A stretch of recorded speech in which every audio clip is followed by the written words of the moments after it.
الحمدللہ 8ویں جماعت کی طالب علم سیرت نے قرآن پاک کو 23 ڈیز میں ہاتھ سے لکھا۔ بڑی خوشی کی بات ہے کہ ہمارے جموں کشمیر کی بچیاں جو ہیں وہ اپنے دین اور اسلام کو بھی فالو کر رہی ہیں۔ دیکھیے، دنیاوی تعلیم کے ساتھ ساتھ دینی تعلیم کا بھی ہونا بہت ضروری ہے، کیونکہ اگر آپ کے پاس دنیاوی تعلیم کے ساتھ دینی تعلیم ہے تو آپ کی آتی جنریشنز اور آپ اپنی زندگی میں کامیاب ہیں۔ میں یہ بڑی خوشی کے ساتھ کہہ رہا ہوں کہ جو 8ویں جماعت کی اسٹوڈنٹ ہیں سیرت جان، جو ساؤتھ کشمیر کے ڈسٹرکٹ پلوامہ کی رہنے والی ہیں، اس بچی نے 23 دن میں یعنی کہ 23 ڈیز میں قرآن پاک کو اپنے ہاتھ سے لکھا۔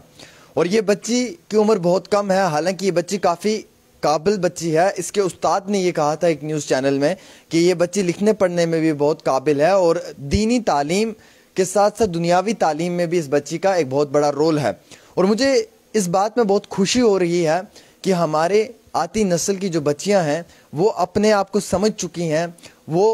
اپنے دین اسلام کو سمجھ چکی ہیں، وہ اپنی دنیاوی تعلیم کو سمجھ چکی ہیں، اور الحمدللہ اسی طریقے سے بچی کو ہر فیلڈ میں آگے نکلنا چاہیے۔ اور جیسے آج سیرت نے یہ ثابت کیا، اور اس کے لیے ایک پراؤڈ مومنٹ ہے، اس کی فیملی کے لیے پراؤڈ مومنٹ ہے، جموں کشمیر کے عوام کے لیے پراؤڈ مومنٹ ہے کہ ٹھیک ہے 8ویں جماعت کی بچی ہے اور 23 ڈیز میں قرآن پاک کو اپنے ہاتھ سے لکھ کر مکمل کر رہی ہے، تو بہت بڑی بات ہے۔ آپ یقین مانیں بڑے بڑے اسکالرس مفتی کے لیے بھی 23 ڈیز میں قرآن پاک لکھ کر مکمل کرنا بہت مشکل ہوتا ہے، لیکن ایک 8ویں جماعت کی بچی، اور اللہ تعالیٰ نے اسے اتنی قابلیت بخشی کہ اس نے یعنی کہ اسی چھوٹی عمر میں جو وہ قرآن پاک کو اپنے ہاتھ سے لکھا۔ اور حالانکہ قرآن پاک کو ہاتھ سے لکھنے کے بعد اس نے یہ کہا کہ میں بہت خوشی محسوس کر رہی ہوں، میں تمام بچیوں سے یہ گزارش کروں گی کہ آپ اپنے دین اسلام کو فالو کریں، آپ دنیاوی تعلیم کے ساتھ ساتھ دینی تعلیم کو بھی جانیں، کیونکہ دیکھیے ایک بچی جو ہوتی ہے نا، جب اس کی شادی کروائی جاتی ہے، جو اس کی آتی نسل ہوتی ہے نا، جو اس کی نیکسٹ جنریشن ہوتی ہے، اس نیکسٹ جنریشن پہ اس بچی کا امپیکٹ ہوتا ہے، کیونکہ پہلی درسگاہ نا ماں کی کوکھ ہوتی ہے۔ تو میری بھی بہنیں ہیں، آپ کی بھی بہنیں، ہماری بھی مائیں ہیں، میں سب کے لیے دعائیں کرتا ہوں کہ اللہ ہر ماں بہن کو اپنی حفاظت میں رکھے، اپنے ایمان میں رکھے۔ لیکن سب سے پہلی درسگاہ جو ہوتی ہے وہ ماں کی کوکھ ہوتی ہے، جس کوکھ میں ایک بچے کی پرورش ہوتی ہے، جس میں وہ رہتا ہے، وہ اس کو سکھاتی ہے، سمجھاتی ہے۔ تو ماں کے لیے دین اسلام کا بھی ہونا بہت ضروری ہے، یعنی کہ کوئی بھی بہن کسی بھی دھرم سے ہوگی وہ اپنے دھرم کو فالو کرے، اپنے دھرم کو لے کر جو ہے وہ کافی اچھی طریقے سے اس کو مکمل طریقے سے پڑھے، چاہے وہ مسلمان دھرم سے کوئی بھی دھرم سے، کیونکہ اپنے ریلیجس سے محبت کرنا بہت اچھی بات ہے۔ تو میں یہ کہنا چاہوں گا کہ یہاں پر سیرت، جس کی عمر بہت کم ہے، 8ویں جماعت کی طالب علم ہے، اور کتنی بڑی بات انہوں نے کہی کہ پہلی جو کوکھ ہوتی ہے وہ ماں کی کوکھ پہلا درسگاہ ہوتا ہے، اور وہاں پہ جو بچہ ہے وہ سیکھتا ہے، اور ایک عورت آتی نیکسٹ جنریشنز پہ اپنا امپیکٹ ڈالتی ہے۔ تو یعنی کہ ایک خاتون کے لیے دین کے ساتھ دنیاوی تعلیم اور دنیاوی تعلیم کے ساتھ دینی تعلیم، دونوں ایجوکیشنز کا ہونا بہت ضروری ہے۔ دنیاوی تعلیم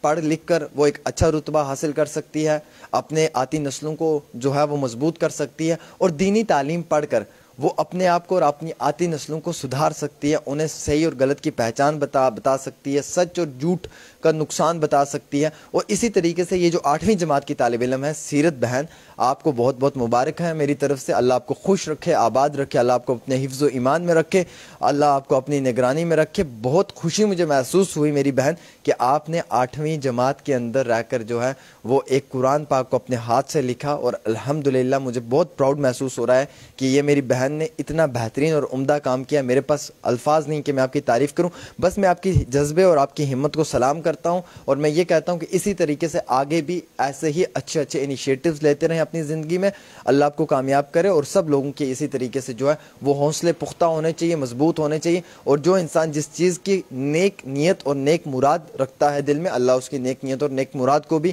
جو ہے وہ قبول کرے، کیونکہ ہم لوگ جو ہیں ہمیں اپنے ساتھ اپنے دوسروں کے لیے بھی پازیٹیو سوچنا چاہیے، تبھی ہم بڑھ سکتے ہیں آگے۔ آپ دیکھیے، آپ جب نیچے جھکتے ہیں نا، کسی کو جھکانے کے لیے جب آپ نیچے جھکتے ہیں نا تو آپ خود بھی جھک جاتے ہیں، اور کوئی نیچے گرا ہوتا ہے نا، جب اس کو آپ بازوں سے پکڑ کے اٹھاتے ہیں نا تو آپ خود بھی اٹھ جاتے ہیں۔ تو اس لیے کبھی جو ہے وہ جھکانا نہیں چاہیے کسی کو، اس سے انسان خود جھک جاتا ہے، بلکہ اٹھانا چاہیے، کیونکہ اس سے انسان خود اٹھ جاتا ہے۔ تو میرا یہ کہنا ہے کہ میں بچیوں کو، بہنوں کو، ماؤں کو یہ موٹیویشن ہمیشہ دیتا رہتا ہوں کہ آپ اپنی زندگی میں اچھا کام کریں، بہتر کام کریں، اپنی نسلوں کے لیے، اپنی قوم کے لیے، اور اپنے گھر پریوار کے لیے، اور اپنے دیش کے لیے۔ اور اسی طریقے سے سیرت بہن کا بھی یہ ایک بہترین قدم ہے، میں اپریشیٹ کرتا ہوں، اور 8ویں جماعت کی بچی نے کافی اچھا لکھا ہے. آج ہم سب لوگ اس پہ فخر محسوس کر رہے ہیں، پوری جموں کشمیر فخر محسوس کر رہی ہے. اور سب سے بڑی بات یہ ہے کہ 8ویں جماعت کے طالب علم ہونے کے بعد اتنا اچھا، اتنا پازیٹیو رسپانس ان کی جانب سے دیا گیا، یہ قابل تعریف چیز ہے. اور جیسے انہوں نے باتیں کہی کہ جو ہے وہ دینی تعلیم کے ساتھ ساتھ دنیاوی تعلیم، اور دنیاوی تعلیم کے ساتھ ساتھ دینی تعلیم، دونوں ایجوکیشنز کا ہونا بہت ضروری ہے لازمی طور پہ. اور ان کے گھر پریوار نے ان 23 ڈیز میں ان کی بہت مدد کی، ان کا بہت سپورٹ کیا، اور اسی وجہ سے سیرت نے یہ قرآن پاک جو ہے وہ اپنے ہاتھ سے مکمل کیا. فی الحال ایک چھوٹی سی پیشکش. السلام علیکم.